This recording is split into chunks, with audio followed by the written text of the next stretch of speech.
પ્રશ્ન 1 નીચેના દરેક પ્રશ્નના ઉત્તર માટે આપેલા વિકલ્પોમાંથી સાચો વિકલ્પ શોધી તેનો ક્રમ અક્ષર પ્રશ્નની સામે આપેલ ચોરસમાં લખો। 1 લેખકની ગાય ટંકે કેટલું દૂધ આપતી હતી? જવાબ ડી 12 શેર।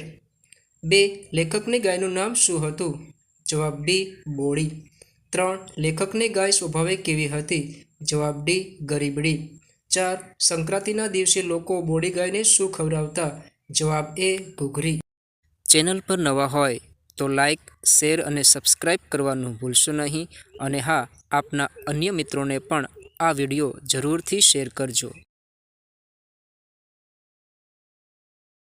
8 ધરમપુર ગામની સ્ત્રીઓ વડ સાવિત્રીના દિવસે કોનું પૂજન કરે છે? જવાબ ડી બોડી પીપળાનું। 9 આ પાઠના લેખકનું નામ શું છે? જવાબ બી ચંદ્રકાંત પંડ્યા। 2 યોગ્ય શબ્દ પસંદ કરી ખાલી જગ્યા પૂરો। 1 બોડી ગાય ખાલી જગ્યા પ્રજાતિની સફેદ રંગની ગાય હતી। જવાબ કાઠિયાવાડી। 2 બા તાજું ફીણવાળું ખાલી જગ્યા દૂધ ભરીને હું ગડગડાવી જાઉં। જવાબ શેડ કઢું। 3 બોડી ગાયને ખાલી જગ્યા બહુ ગમે। જવાબ ચોખ્ખાઈ। ચેનલ પર નવા હોય તો લાઇક, શેર અને સબસ્ક્રાઇબ કરવાનું ભૂલશો નહીં અને હા, આપના અન્ય મિત્રોને પણ આ વિડીયો જરૂરથી શેર કરજો। 5 ખાલી જગ્યા લેખકના કુટુંબનું કોઈ પૂર્વજન્મનું ઋણ અદા કરવા આવી હતી। જવાબ બોડી ગાય। 3 નીચેના પ્રશ્નોના ઉત્તર એક એક વાક્યમાં લખો। 1 લેખકને ગાયનું નામ બોડી સાથી પડ્યું હતું। જવાબ લેખકની ગાયને શિંગડા ન હોવાથી ઘરમાં સૌએ તેનું નામ બોડી પાડ્યું હતું। 2 બોડી ગાય દેખાવે કેવી હતી? જવાબ બોડી ગાય ઘણી ઊંચી ઓલાદની, કદમાં નાની અને દેખાડે સુંદર હતી। 3 પારકી વ્યક્તિ દોહવા જાય ત્યારે બોડી ગાય શું કરતી? જવાબ પારકી વ્યક્તિ દોહવા જાય ત્યારે બોડી ગાય પોતાનો પગ ઊંચો કરીને દૂર ખસી જાય। જો આપે હજી સુધી વિડીયોને લાઇક અને ચેનલને સબસ્ક્રાઇબ ન કરી હોય તો હમણાં જ લાઇક અને સબસ્ક્રાઇબ કરવા વિનંતી। આવા જ વિડીયો જોવા અમારી ચેનલને લાઇક, શેર અને સબસ્ક્રાઇબ કરવાનું ભૂલશો નહીં। 5 બોડી ગાયની પૌત્રીનું નામ શું છે? જવાબ બોડી ગાયની પૌત્રીનું નામ રમલી ગાય છે। 6 એક દિવસ લેખકના ઘરે આવેલા ચોર કેમ નાસી ગયા હતા? જવાબ એક દિવસ લેખકના ઘરે ચોર આવ્યા ત્યારે બોડી ગાય બરાડા પાડીને ફળિયામાં સૌને જગાડ્યા હતા, જેથી ચોર નાસી ગયા હતા। લેખકનું ખેતર વેચાઈ ગયું ત્યારે શેના પર તેમનું કુટુંબ નભતું હતું? જવાબ લેખકનું ખેતર વેચાઈ ગયું ત્યારે બોડી ગાય ઉપર જ તેમનું કુટુંબ નભતું હતું। 8 બોડી ગાય સાથી મરી ગઈ। જવાબ બોડી ગાયને જનાવર કરડ્યું જેથી તેનું આખું શરીર ફૂલી ગયું ને આખરે તે મરી ગઈ। 4 નીચેના પ્રશ્નોના ઉત્તર 2-3 વાક્યોમાં લખો। 1 બોડી ગાયને દોહવા અંગેની વિશેષતાઓ જણાવો। જવાબ બોડી ગાયને વેડા કવેડાએ થોડું ઘાસ કે ચંદી ખવડાવો એટલે તે દોહવા દેતી। બીજી ગાયની જેમ તેને દોહતી વખતે પગ બાંધવા પડતા ન હતા। તે એટલી ગરીબડા સ્વભાવની હતી કે નાનું છોકરું આંચળમાં હાથ નાખીને ખેંચે ને દૂધ શેર કાઢે તોય કશું ન કરે। ચેનલ પર નવા હોય તો લાઇક, શેર અને સબસ્ક્રાઇબ કરવાનું ભૂલશો નહીં અને હા, આપના અન્ય મિત્રોને પણ આ વિડીયો જરૂરથી શેર કરજો। 5 નીચેના પ્રશ્નોના ઉત્તર 4-5 વાક્યોમાં લખો। 1 ઘરના બધા ગાયની શી સંભાળ રાખતા? જવાબ ઘરના બધા બોડી ગાયને સ્વજનની જેમ ચાહતા હતા। સૌ તેને બહુ લાડ કરતા ને તેનો દરરોજ ખરેરા કરતા હતા। આવા જ વિડીયો જોવા અમારી ચેનલને લાઇક, શેર અને સબસ્ક્રાઇબ કરવાનું ભૂલશો નહીં। ગાયને નિયમિત નવડાવીને ચોખ્ખી રાખતા। ગાયને આમેય ચોખ્ખાઈ જ ગમે છે। બાળકો તેની સાથે રમે છે। લીલી ચાર પોતાની હાથે કાપીને ખવડાવે છે। ચેનલ પર નવા હોય તો લાઇક, શેર અને સબસ્ક્રાઇબ કરવાનું ભૂલશો નહીં અને હા, આપના અન્ય મિત્રોને પણ આ વિડીયો જરૂરથી શેર કરજો। 3 ધરમપુરમાં બોડી ગાયનું સંભાળણું સી રીતે કાયમ રહી ગયું? જવાબ ધરમપુર ગામમાં લેખકના બાપુની જૂની વાડીમાં એક પીપળો નીચે ખાડો ખોદાવીને જ્યાં બોડી ગાયને દટાવવામાં આવી હતી એ પીપળો બોડી પીપળો તરીકે ઓળખાય છે। વડ સાવિત્રીના દિવસે ગામની સ્ત્રીઓ એ પીપળાનું પૂજન કરે છે। આ રીતે લેખકના ગામ ધરમપુરમાં બોડી ગાયનું સંભાળણું કાયમ રહી ગયું છે। નીચેના પ્રશ્નોના ઉત્તર તમારી નોટબુકમાં લખો। લેખક બોડી ગાયને એમની કામધેનુ તરીકે શા માટે ઓળખાવી હશે?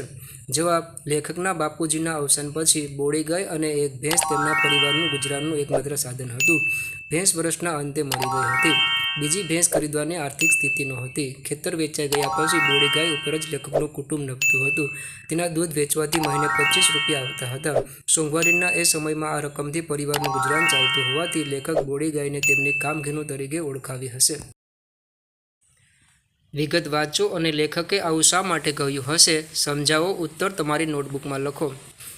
એ ગઈ તે જ વર્ષે મારા કોલેજનો અભ્યાસ પૂરો થયો. મને નોકરી મળી, એ પણ કેવો અકસ્માત. જવાબ: લેખકના બાપુજીના અવસાન પછી ઘરનો નિર્વાહ બોડી ગાયના દૂધને વેચવાથી મળતા પૈસાથી થતો હતો.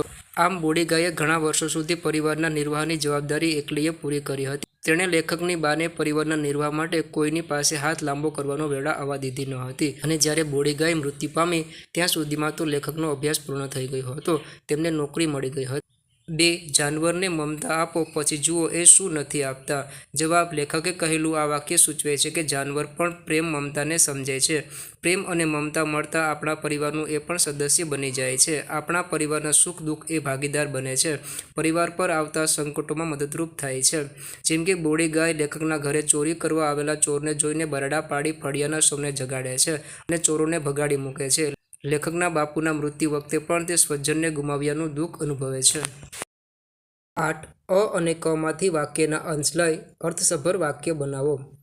1. બોડી ગાય કુટુંબની કામઘેનુ હતી. 2. બોડીનું છાણ સારા નરસા પ્રસંગે લઈ જતા. 3. પીપળો આજે બોડી પીપળો કહેવાય છે. 4. ખરી પરીક્ષા સમયે બોડી અમારા લોકોનો સહારો. 5. આખું શરીર ફૂલી ગયું ને આખરે તે મરી ગઈ. યોગ્ય શબ્દ પસંદ કરી ફકરો પૂર્ણ કરો. બોડી ગાય ગરીબડા સ્વભાવની હતી. તેનું ગાડું દૂધ અમે પીતા.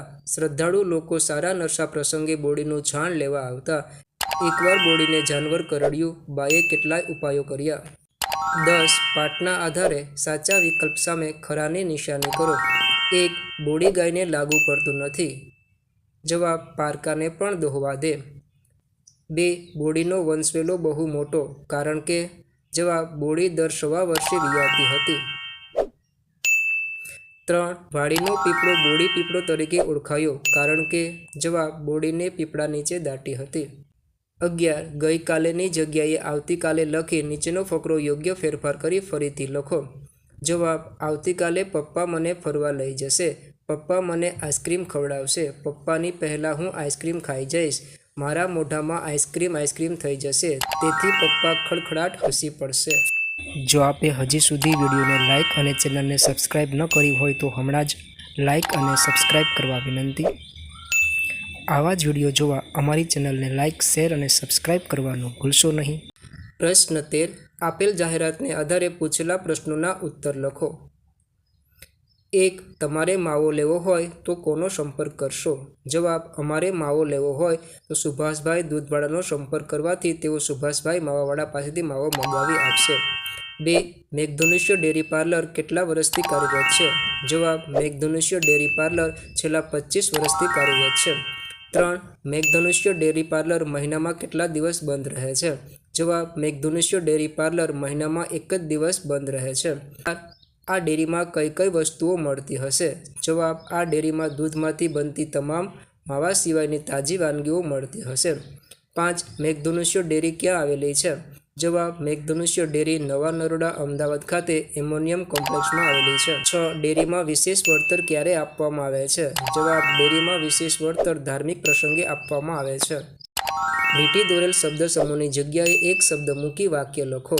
1. મને તાજું ફીણવાળું દૂધ ખૂબ ભાવે. જવાબ: મને શેડકઢું દૂધ ખૂબ ભાવે છે. 2. મારા મિત્રના ઘરે જ્યારે જોઈએ ત્યાં દૂધ આપનારી ગાય છે. જવાબ: મારા મિત્રને ઘેર કામઘેનું છે. 3. રામજીભાઈ એમની ભેંસને દરરોજ માલિશ કરે છે. જવાબ: રામજીભાઈ એમની ભેંસને દરરોજ ખરેરો કરે છે. ચેનલ પર નવા હોય તો લાઇક, શેર અને સબસ્ક્રાઇબ કરવાનું ભૂલશો નહીં. અને હા, આપના અન્ય મિત્રોને પણ આ વિડીયો જરૂરથી શેર કરજો. પ્રશ્ન 18. નીચેના શબ્દોના વિરુદ્ધાર્થી શબ્દો લખો.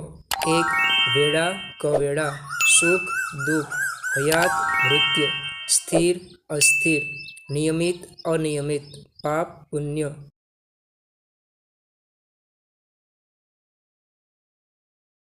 જો આપે હજી સુધી વિડીયોને લાઇક અને ચેનલને સબસ્ક્રાઇબ ન કરી હોય તો હમણાં જ લાઇક અને સબસ્ક્રાઇબ કરવા વિનંતી.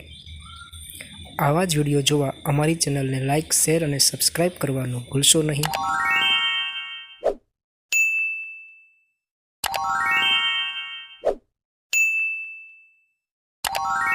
21 આપેલા ફકરાનું ગુજરાતીમાં અનુવાદ કરો.